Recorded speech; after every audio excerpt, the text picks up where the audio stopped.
Good evening, everyone. My name is Ike Pulver, and I am the director of the Saratoga Springs Public Library, and I am incredibly pleased to be hosting the very first Saratoga Book Festival event. Although I'd much rather be doing so in person and perhaps on a different topic, I really am thrilled to be kicking off the festival. It's my honor to introduce three people to you this evening. The first is Roger Rosenblatt, whose work has been published in 14 languages. Roger's the author of 5 New York Times Notable Books of the Year and 3 Times bestsellers, including the memoirs Kayak Morning, The Boy Detective, and Making Toast, which was originally an essay in The New Yorker. The Story I Am, a collection on writing and the writing life, came out in April, and Cold Moon on life, love, and responsibility will be out in October. Roger's also written 7 off-Broadway plays, notably the one-person Free Speech in America that he performed at the American Place Theater, and which was named one of the Times 10 Best Plays of 1991. Last spring at the Bay Theater in Sag Harbor, he performed and played piano in his play Lives in the Basement, Does Nothing, which will go to the Stoller Center for the Arts at Stony Brook and the Flea Theater in New York next year. He also wrote the screenplay for his best-selling novel, Lapham Rising, which will star Frank Langelis, Dr. Channing, and Bobby Cannavale, and is currently in production. Roger's the Distinguished Professor of English and Writing at Stony Brook. He formerly held the Briggs Copeland Appointment in Creative Writing at Harvard, where he earned his PhD. Among his many honors are 2 George Polk Awards, the Peabody, and the Emmy for his essays at Time Magazine and on PBS, a Fulbright to Ireland, where he played on the Irish international basketball team, 7 honorary doctorates, the Kenyon Review Award for Lifetime Literary Achievement, and the President's Medal from the Chautauqua Institution for his body of work. We are incredibly pleased to have Roger with us this evening. Next, we have Erica Freudenberger, who works with libraries to create community-led change. As the outreach and engagement consultant at the Southern Adirondack Library System, she works with 34 member libraries, including the Saratoga Springs Public Library, and our communities to help people live their best lives. Most recently, Erica, along with Lori Weiss, the local history librarian at the Saratoga Springs Public Library, and Michelle Isopo, adult services and local history librarian at the Schuylerville Public Library, along with her colleague Jack Scott from the Southern Adirondack Library System, has been coordinating Leaving Our Fingerprints, documenting COVID-19 in the Southern Adirondacks, a project to collect firsthand accounts of life during the coronavirus in real time to create a people's history of COVID-19. The 34 member libraries of the Southern Adirondack Library System are working in tandem with our communities to document this historical pandemic. Everyone is welcome to participate in this collaborative effort to capture the impact of the virus in our region. And finally, certainly not least, is Ellen Beal, who is the founder and president of the Saratoga Book Festival. Ellen is a former international book editor and publishing executive at National Geographic Books, Berlitz Travel and Language Publishing, and Running Press, where she managed editorial development and multilingual publishing projects. While serving as a volunteer reading coach, she became deeply interested in promoting literacy and encouraging the love of reading, and she is the driving force behind the Saratoga Book Festival. And with that, I'll turn it over to you, Ellen, for a few words. Thank you very much, Ike. I'm really very thrilled, as all of us are at Saratoga Book Festival, to launch, as Ike mentioned, our first virtual event. We're sad, of course, that we are not launching our actual first in-person book festival this year, but we are working on plans for 2021. And during this pause that we're all going through, we wanted to find ways to stay connected and also to make sure we were helping authors get their message out to all of you and to connect readers with each other. We are thrilled to partner with Saratoga Springs Public Library and Northshire Bookstore, who have been so important to us in launching the book festival. And we're thrilled to present to you Roger and Erica. For any of you who would like to volunteer, who would like to suggest ideas for future virtual events or possibly authors for next year, please visit us at bookfestival.org, and of course we're on Facebook as well. So enjoy our authors and best of health to you. I hope you find the content useful to you as well. So Roger, your most recent book, The Story I Am, Mad About the Writing Life, is a collection of snippets really about your love, your obsession, I would say, with writing and the writing life. Some of these are new, some are previously published, and it is getting rave reviews. Kirkus, who we all know to be snarky sometimes, has called it a warm-hearted testimony of gratitude and humility. And Jericho Brown, who just recently won the Pulitzer for Poetry, has called it a book that will inspire anyone to make the next sentence. Would you care to share a little bit of it with us? I would, and share my gratitude for both of those generous comments. This is just the way the book begins. It'll give a sense that I think most writers can identify with. This is from Kayak Morning, a memoir I wrote some years ago. The characters in a novel I'm writing have lost control of themselves. The one-eyed hag has become a two-legged dog who travels solo in a red cart and plays bluegrass on the banjo. The gatekeeper has become a beekeeper. He's so out of things, he tries to open and close a gate made of bees he drinks. The hero of the piece is spread in 100 directions like the roots of an old tree. As for the villains, there are so many by now, I'd be better off yoking them under a single name. This is what happens when you do not pay attention to the novels you write. Oh yes, and death. A character called Death has stuck his Roman nose into the plot. He plays a vampire who needs a transfusion. It's a bad idea, don't you think, to give a transfusion to a vampire? I sometimes wish I owned a shop instead where I sold coconuts or objet d'art or bowie knives, anything but books. People would come to my shop to get what they want, and I would give them what they want, and we both would take satisfaction in the transaction. The trouble with writing is that you give people what they don't want, and by the time they realize they needed what you gave them, they have forgotten where your shop is located. You, meanwhile, never noticed them in the first place. You were intent on your work, which consists of patricide and theft. I read Cavafy the other day, cover to cover, for the sole purpose of robbing his grave. There's only one point to writing. It allows you to do impossible things.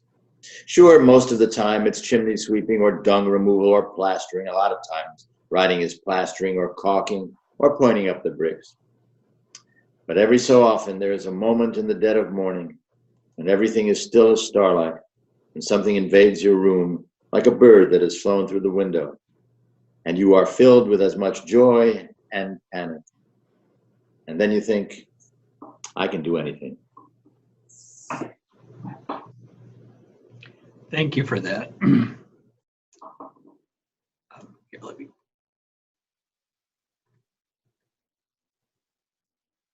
So I believe that the topic of tonight's conversation was inspired by when you and I talked a conversation that you had with your students about A Journal of the Plague Year by Daniel Defoe, about the 1665 London bubonic plague epidemic.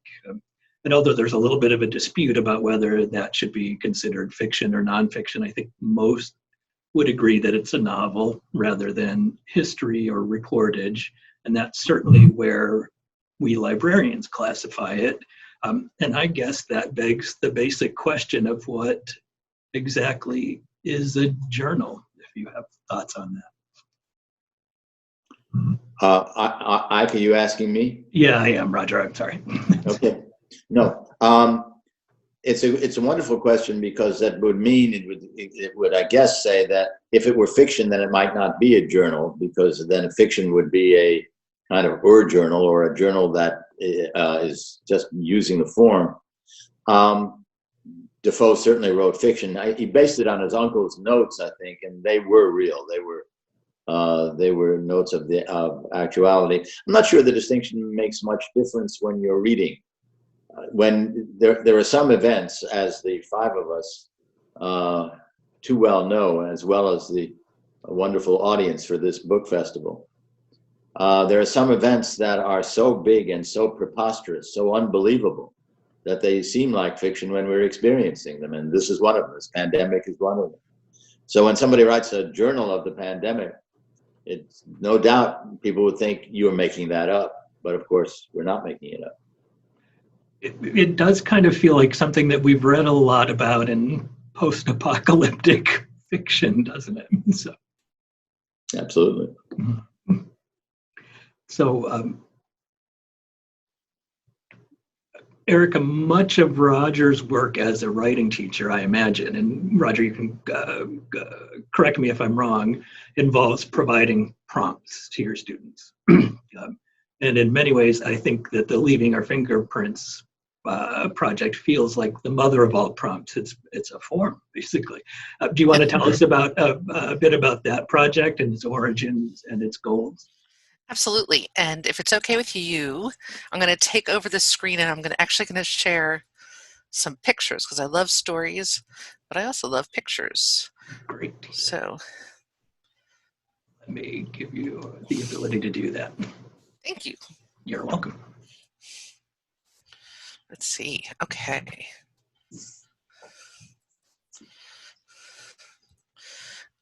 So, whoops, let me go back. There we go. So I've always really loved stories, and that shouldn't be surprising for somebody who's a librarian and a journalist. Words have always been my comfort zone. And stories resonate with me so profoundly that the collection of we tell and that we hear and that we absorb, and that's what gives us life and makes our world. And it's what obviously led me to become a librarian and a journalist and really enjoy the written word. But when it comes to the pandemic, it was really off my radar until about February when I was traveling home from Nashville. And while I was in the airport, the airlines began making a lot of changes. And they were asking people who used e-tickets on their phone, instead of putting their phone down on the counter, to hold it above or to read it off. And they were actually trying to get people to take paper tickets instead. And I thought, wow, that seems... that's when it started to strike me that we were in for something serious, and to think it was just a couple months ago and such a simpler time in our world. By the time I was working from home in mid-March, the pandemic had pretty much taken over my life. And one night as I was scrolling through Twitter, as I shouldn't do because I was procrastinating writing a story, I read a post that recommended keeping a journal, just to document what we were experiencing during this pandemic. And even though I'm the laziest diarist on the planet, the idea really stuck with me. I was also at the same time working on a story about how COVID-19 was affecting libraries across the country. And I can only equate trying to do that to wrestling water. Like each time I began to piece together a narrative, it would slip away and morph into an entirely new beast. There was just no way to get my arms around it. So as the pandemic continued and kind of moved from deep concern to like utter catastrophe, the interviews I was holding with people were taking on a very earnest quality, I would say. They became a lot more personal, and even though many of the people I was talking to were strangers, we would start with inquiring about people's health and employment status and their anxiety levels. And all of that made me start thinking more about that initial Twitter post that I saw. So at the Southern Adirondack Library System, we were holding meetings, weekly meetings, with the directors of our 34 libraries, just to kind of keep in touch with everyone and figure out what was going on.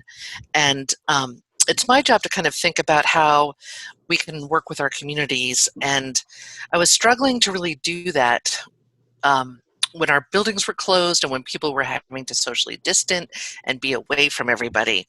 And then at the beginning of April, I thought about the power of stories and how transformative that can be, and the importance of story in dark times when we're looking for a light or a way forward. And I started thinking about what it would be like if we could help people tell their story of what it was like to be in the pandemic. And when I mentioned the idea at one of our weekly meetings, I found out that my epiphany, or what I thought was an epiphany, was not at all unique, right? Everybody else was thinking the same thing too, which was great. And including the Association of Public Historians of New York State, and who And so I went to their website. One of our directors, Barb Durkish at Lake George, said, "Hey, do you know about their initiative?" And they were talking about all the great journals that were kept during the Spanish flu in 1918 and how that's informed the work of scientists and epidemiologists and historians, and kind of gave us a lens through which to think about what we were doing. And that's when a number of our amazing library directors, including our fabulous host Ike, and Caitlin Johnson from the Schuylerville Library and Kathy Naftali from Crandall, had all been thinking about doing similar projects. So it was really just a matter of pulling it together. But there was a lot of talent to tap into. And so we kind of formed this merry band, which includes Lori Weiss, the local history librarian at Saratoga Springs, Michelle Isopo, who's from Schuylerville, and my wonderful colleague Jack Scott, who is a tech whiz. Began meeting to talk about how to capture very personal, unfiltered history of our friends and neighbors in real time and in their own words or images. Because as we were talking, Michelle, who has a teenage daughter, said that that her daughter and their friends didn't communicate as much through writing as they did through either memes or things like TikTok videos. And so we were thinking, how do we capture this new way of communicating? And so we created this very simple survey, really. It's about 20 questions. And this is our big reveal tonight. And I'll put the link in the chat box and hope everybody goes there and fills out the information. You don't have to do all 20 questions. You can pick and choose what you respond to. But what we're trying to do is to create a really robust resource for our communities to kind of have a chance to sit back and reflect on our collective experience while also preserving people's history for future generations. All the responses are anonymous. We ask for a first name and a last initial, and for people to identify where they live. And that's mostly just so we can share the information with local historians as well who might want to archive some of this. So I'm going to stop sharing my screen and get out of this, maybe, or maybe not, or you can take it back. But I'll put the link to the project into the chat box. Thanks, Ike. You're welcome. Thank you. So, Roger, I think that you might agree your best known books are memoirs. And I wonder if you have any thoughts on the distinction between journals and memoirs. I must say I haven't thought of it that way, but I've written my last 8 books, have all been written as if they were journals. That is, they're written in segments and that mount on one another. My attempt, I don't know if I succeed, is like music. I play jazz piano, and I like the idea of the movements of the sections of the book to try to mount into one song eventually, one tune. So there really is no distinction between writing a memoir and writing fiction. I do the same thing in fiction, and the book that's coming out from Turtle Point Press, my wonderful publisher, in the fall, Cold Moon, is a hymn, really. It's a hymn to life, love, and responsibility, and it just plays the tune. It plays the songs as they go along. I make no claims for the form. It's just something that I feel comfortable in. There's a wonderful songwriter, lyricist, Alan Bergman, who with his brilliant wife Marilyn wrote "The Way We Were" and "What Are You Doing the Rest of Your Life," and a lot of standards that we know. And Alan said to me once that he hears the words in the music, and that's where the lyrics come from. And I realized when he said it that I hear the music in the words, so that when I write, that's what comes out. It's a long-winded answer to your good question, Ike, but I guess the one reason that the memoir appeals to me is that memory is an act of faith. And so it comes as close to fiction as one can do in life and still believe you're telling the truth. Yeah, thank you for that. That's, I don't believe that either one of you are therapists, but it does seem like, and Erica, you talked, some of what your description of this project reminded me of is that people often journal therapeutically, right? Yeah. And in addition to, for leaving documentary evidence. And Alan, Roger, a lot of your writing feels therapeutic to me. You think, is that a fair assessment? Yeah, I pity the patient. I realize the tone, but you're right about the tone. You are right about the tone. Yeah, it feels very revelatory. I suppose that's what memoirs are, right? That's what memoirs do. But I wonder if either one of you have any thoughts about journaling at a time like this, as therapy or as record keeping. Or as an act of generosity. I always think of writing, you're always writing for a public.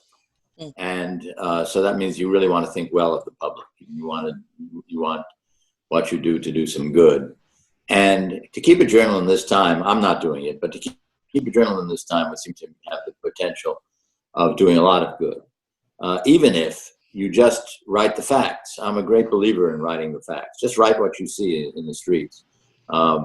These horrendous, really mad scenes on beaches where people are in some sort of hedonistic frenzy, not caring as if they live or die. And then you contrast that to the breathtakingly heroic people who work in hospitals, who are careful as they can be. I busted up my shoulder recently, and so I was in a hospital. And I felt a little foolish, actually, because I busted up my shoulder. So what? I'm looking around at all these people in peril and these amazing nurses and doctors attending them.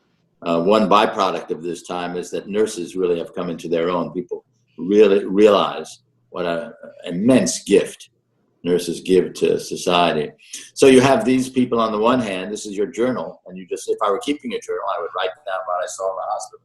And what I saw on a beach in Alabama or Jersey or wherever it is, where people are saying, in a sense, this is the mask of the Red Death, come and get me.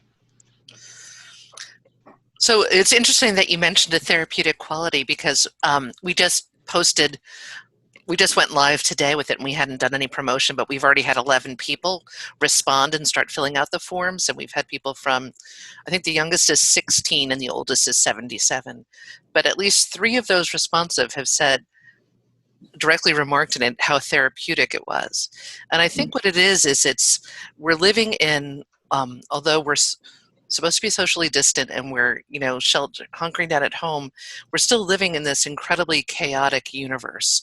And to stop for a minute and be still and quiet and reflect on what's going on in our lives is, I think, really powerful.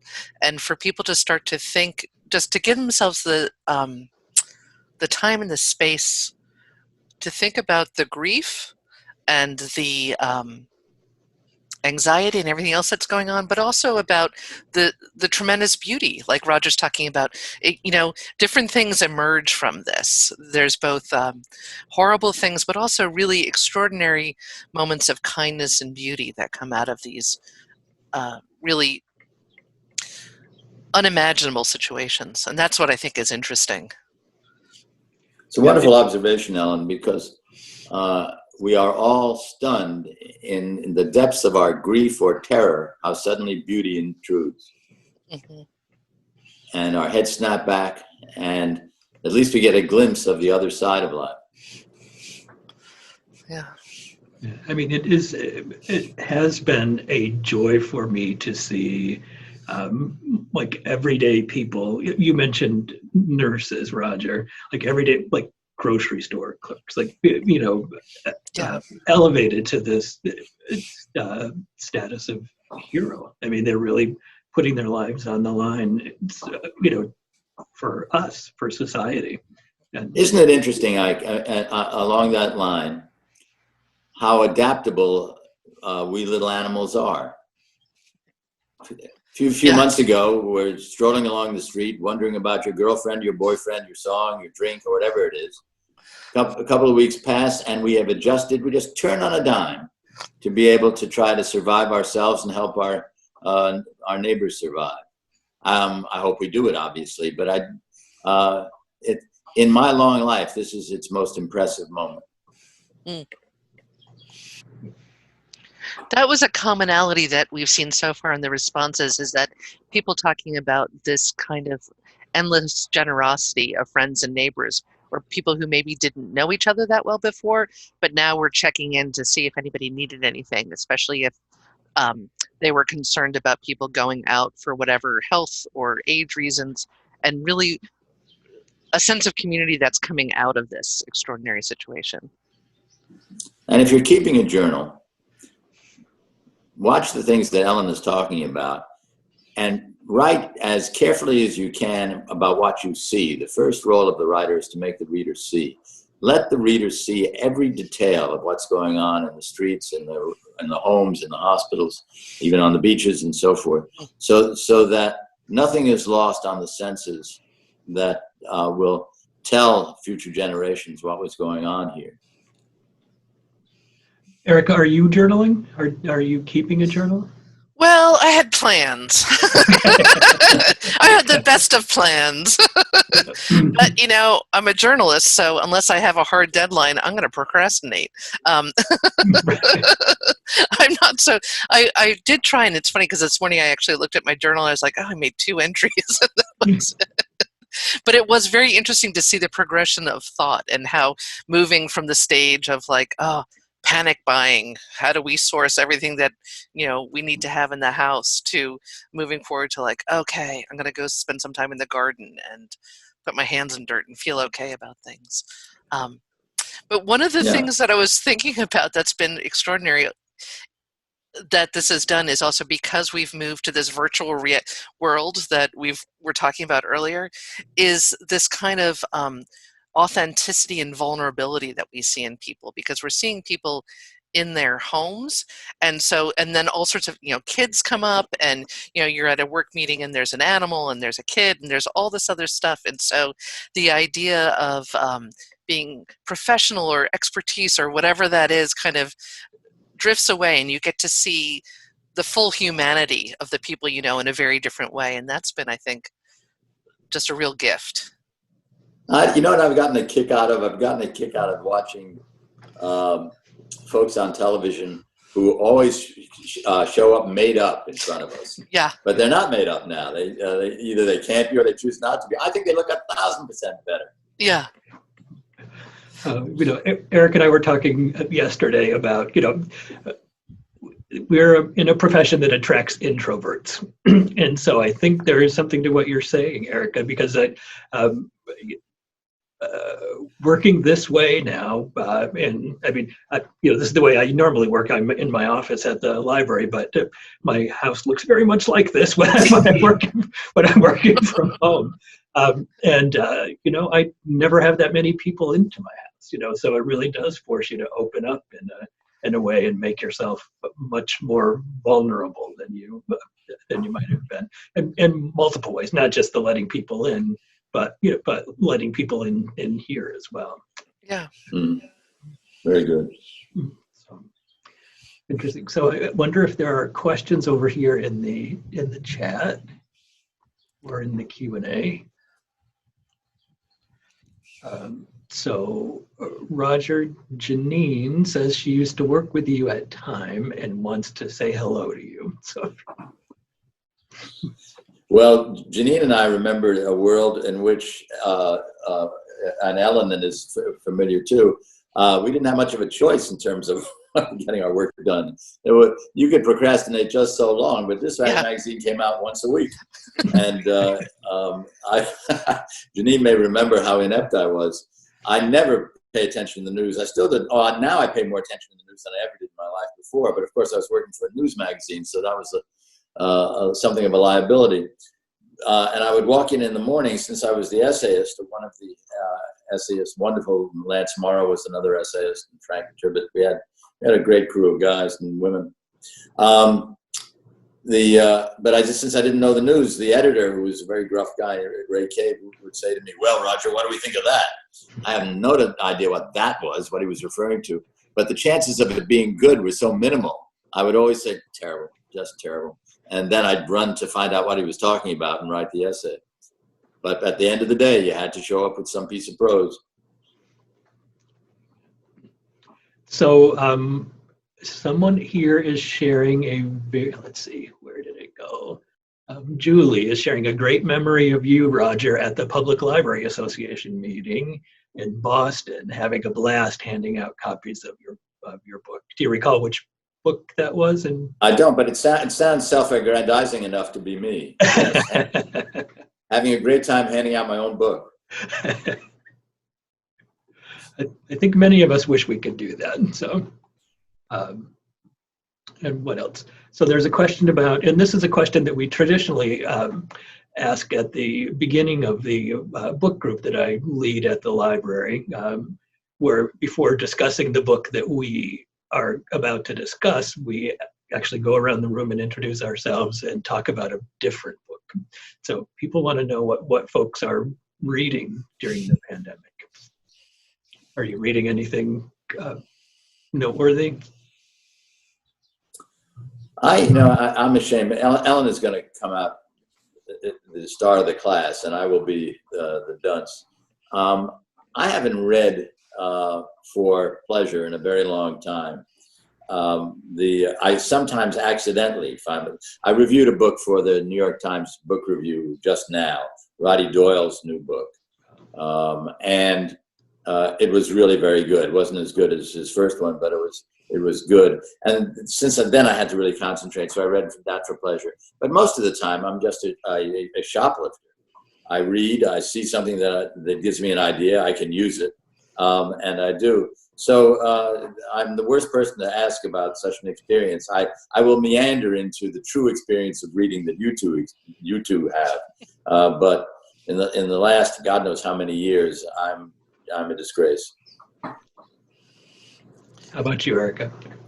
I'm not far from that. I haven't been a super reader during this time, but I have been reading. What I've started and been working my way through is Donella Meadows' Whole Systems Thinking, which turns out to be perfect for this time, because whole systems thinking, of course, is what happens when you don't consider an entire ecosystem and you only are considering about little parts of it. And it ended up being the perfect book for right now. And for the book group that I'm leading, I feel like, since nobody has access to their physical library, that we're choosing selections from our always available online collections or things that are freely available online. So we just had a great, very interesting discussion of Emma by Jane Austen, which was a nice diversion. I didn't inflict the Journal of the Plague Year on them or Camus yet, but depends on how long this lasts. That would be a great book for you to write, Ike. Emma in the Journal of the Plague Year. What does a girl who just loves social life do now? That's right. That sounds like one of those Quirk books, right? Have you seen these books? Do you know Quirk Publishing? So Pride and Prejudice and Zombies is one of the books. No, so in next month we are actually discussing The Moonstone, Wilkie Collins. Ooh. That is a great novel. Yeah, it is. Yeah. So here are some more. So people are disagreeing with you, Roger, about never. They say you're charming and never self-aggrandizing. Oh, that's okay. A couple questions about the Leaving Our Fingerprints. So people want to know what responses have been put up so far. You addressed that a little bit. And Otis says that his camp is in Speculator, which is a member of the Southern Adirondack Library Association. He's thinking how rural and wild that is and how intrusive and inappropriate the virus and quarantining must feel like if you are one of the few year-round residents. Especially, I think, after this holiday weekend where everybody came north, Yeah. I know it's making people nervous. And Jennifer says she works as the archivist at a small public library in southwestern Pennsylvania. Hooray! And is doing something similar along the same lines as you, Erica, working with our state library system to do so. I'm very impressed. You already have 11 survey participants. Oh. What tips might you have for encouraging people to share their thoughts and experiences during this time? I think it's part of the challenge currently is that people are growing weary of the situation, and I think that is true. Well, the first tip I would say is find an online book festival and weasel your way in to promote your project. No, I was really surprised. We were hoping to launch like a week or two ago, but we had some tech issues related to power outages. And so I was like, but I'm supposed to talk about this and we don't have anything. So I've been very happy that it's gone so quickly. But I think that I do a lot of work with communities, helping people figure out what they want to see happen in the world. And I think that a lot of times it just depends on the questions you're asking and how that resonates with people. And so we did spend a fair amount of time thinking about what sort of questions we were asking. And it's a mix of kind of some, please tell us like what's going on in your heart, along with like, hey, how are your pets handling this? To just kind of like mix it up, but give people a chance to really share what they're doing. And I think people are growing weary of the situation, but I think that they still have a story to tell. And I'm also hoping that we're going to get we're fortunate in that this year's summer reading program thing for people who are in the library world is Imagine Your Story. So I'm hoping that we're going to be able to push this out and get a lot of kids to participate through the summer reading program. So that's great. what we're thinking about, yeah. Because we want to hear what the little kids think, yeah. In line of kids, Erica, it's funny, and we were talking about how times like this can bring out not necessarily the best in you, but the most generous imagination in you, because you start thinking of your position with others. And I volunteer in the Children's Hospital in Stony Brook. I don't do much. I'm kind of like a therapy dog, but not as appealing. But I just walk around and talk to the kids and write down their stories. But now in a children's hospital, not just in Stony Brook, in children's hospitals all over the country, you have to remember their parents can't see them. Or if their parents come to see them, then the parents have to stay there, which means they don't work. So it's an isolable experience. So I got Paul Harding. I have 3 colleagues on my faculty. Paul Harding won the Pulitzer for Tinkers.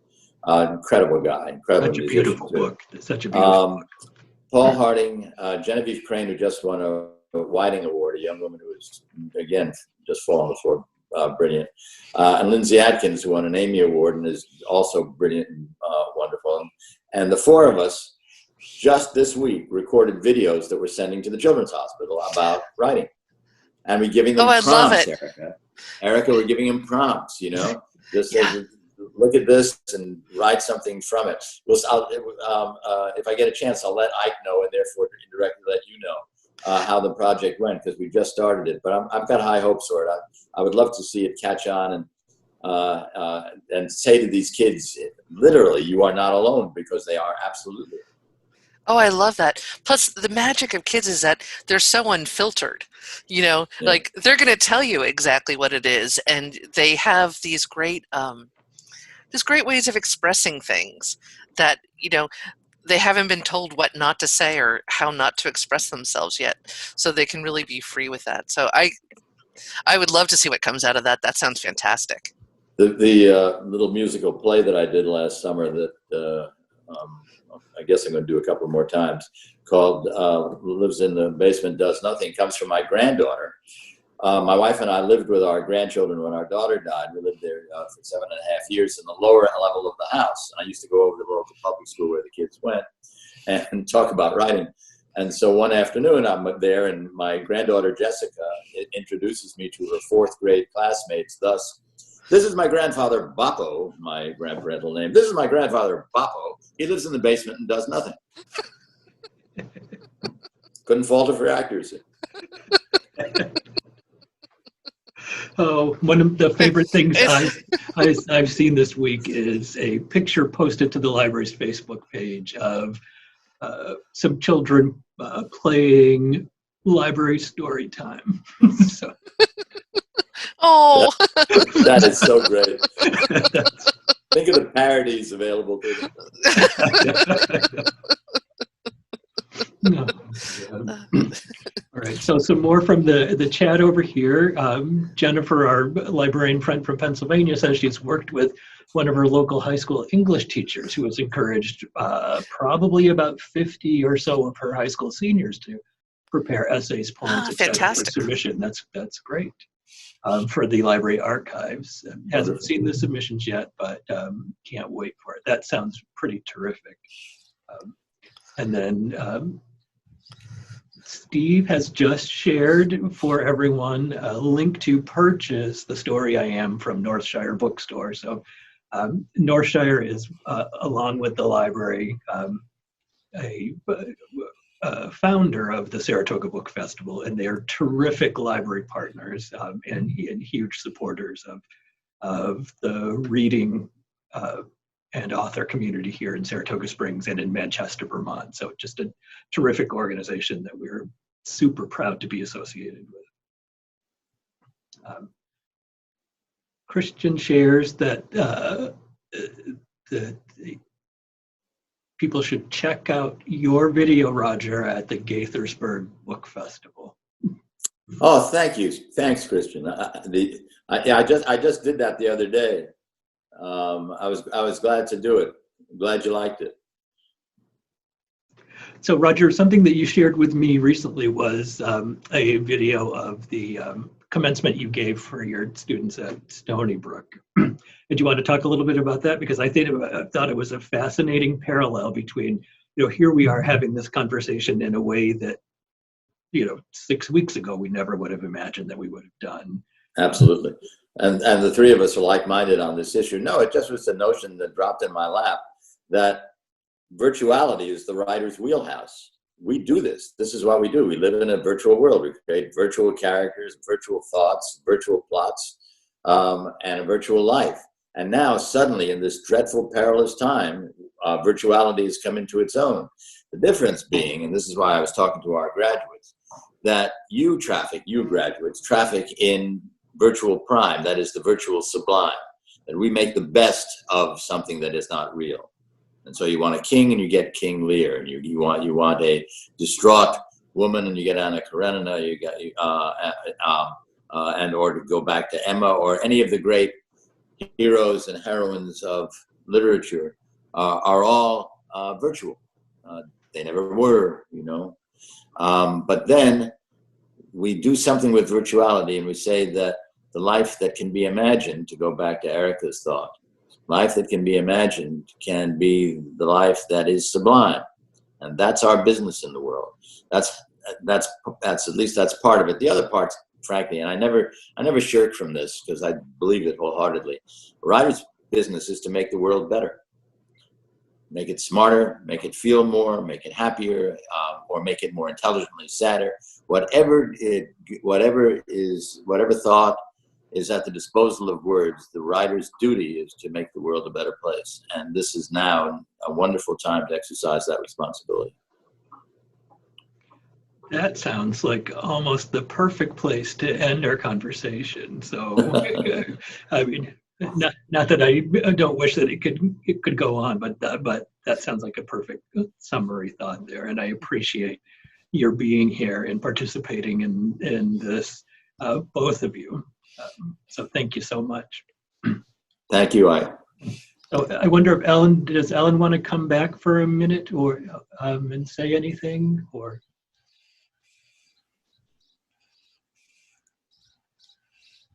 I don't know if she has sound capable. No. All right. Thank you. I mean, and Alan really is the driving force behind all of this. And so I really appreciate the work that you've put into this to bring this book community together. And I'm hoping that we will be able to do it in real life sometimes. So, right. So thank you, everyone. Have a terrific evening. Thank you, Erica. Thank you, Roger, so much. Thank you, Ike and Ellen.